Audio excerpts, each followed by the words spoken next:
बात करने वाले हैं वर्क परमिट के बारे में। साथ ही में हम देखने वाले हैं कि ये वर्क परमिट के कितने टाइप्स होते हैं।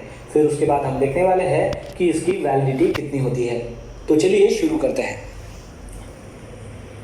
तो सबसे पहले देखते हैं कि वर्क परमिट यानी कि होता क्या है। वर्क परमिट ये एक रिटन रिकॉर्ड होता है जो ऑथराइज पर्सन्स की तरफ से इशू किया जाता है।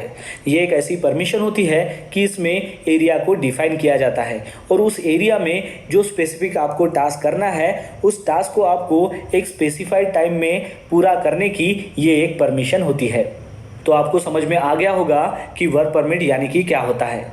मतलब जब तक आपके पास वर्क परमिट नहीं है तब तक आप कोई भी काम नहीं कर सकते हो। और ये जो वर्क परमिट है ये आपको ऑथराइज पर्सन्स की तरफ से ही इशू होता है। और ये किस लिए इशू किया जाता है? ताकि आपको जिस एरिया में आपको काम करना है उसकी ये एक परमिशन होती है। चलिए अब जानते हैं कि वर्क परमिट के कितने टाइप्स होते हैं।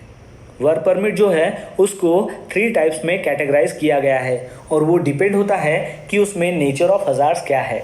तो सबसे पहला है हॉट वर्क परमिट, दूसरा है कोल्ड वर्क परमिट और तीसरा है हाई रिस्क परमिट।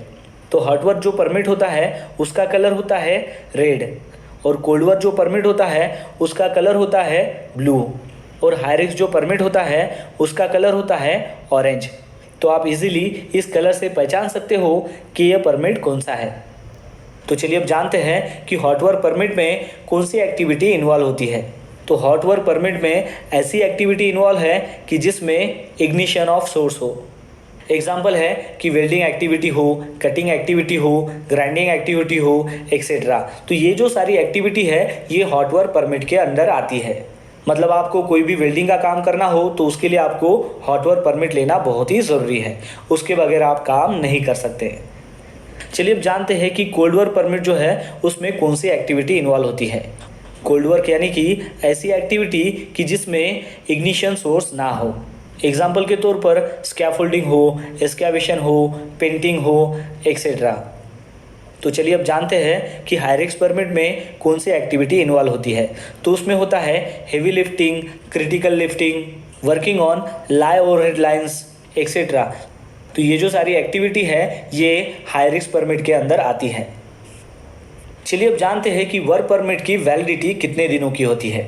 तो सबसे पहले जानते हैं हॉट वर्क परमिट के बारे में।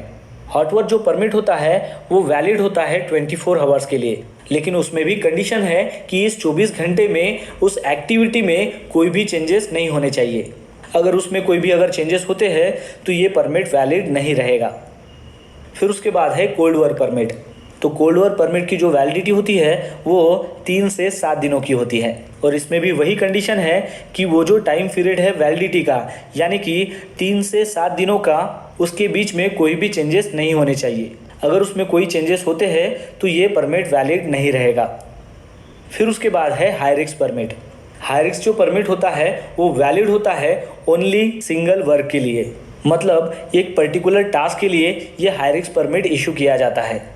एग्जाम्पल के तौर पर अगर ये लिफ्टिंग एक्टिविटी के लिए इशू किया गया है तो वही एक्टिविटी उस परमिट पे की जाएगी और उसके बाद वो लिफ्टिंग ख़त्म होने के बाद अगर आपको दूसरी लिफ्टिंग करनी है तो उसके लिए आपको दूसरा परमिट इशू करना होगा।